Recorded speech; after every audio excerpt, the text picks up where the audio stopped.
Well, if you're lucky enough to have two homes, how are you managing that? You know, when you're gone from one or at the other one, or maybe you're going on an extended vacation where no one will be in your home. Certainly managing your home and making sure you protect your investment is critical. So let's talk a little bit about safety and security of your home.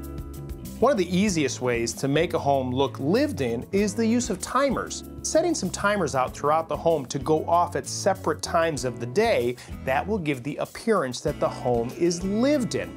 It's a very inexpensive way to add this type of security to your home.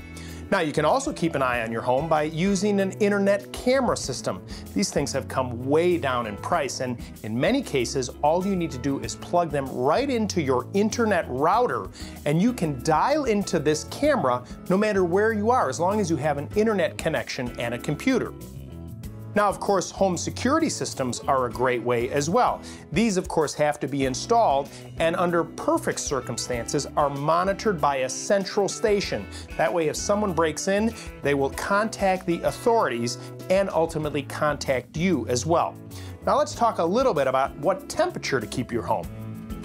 All right, this is going to be controversial because everyone always debates what to leave the temperature at when you're away. Now, here's my opinion, and I've done this for years, and it's worked out just fine. Set it to 50 degrees. As long as you keep the house above freezing, you're fine, and all your things will be okay. Whether it's the drapes, the furniture, the rugs, it isn't going to matter. For every degree you go down, you save 3% on your energy bill. So set it at 50, and you're fine. But how are you going to keep track of the system to make sure that it's working?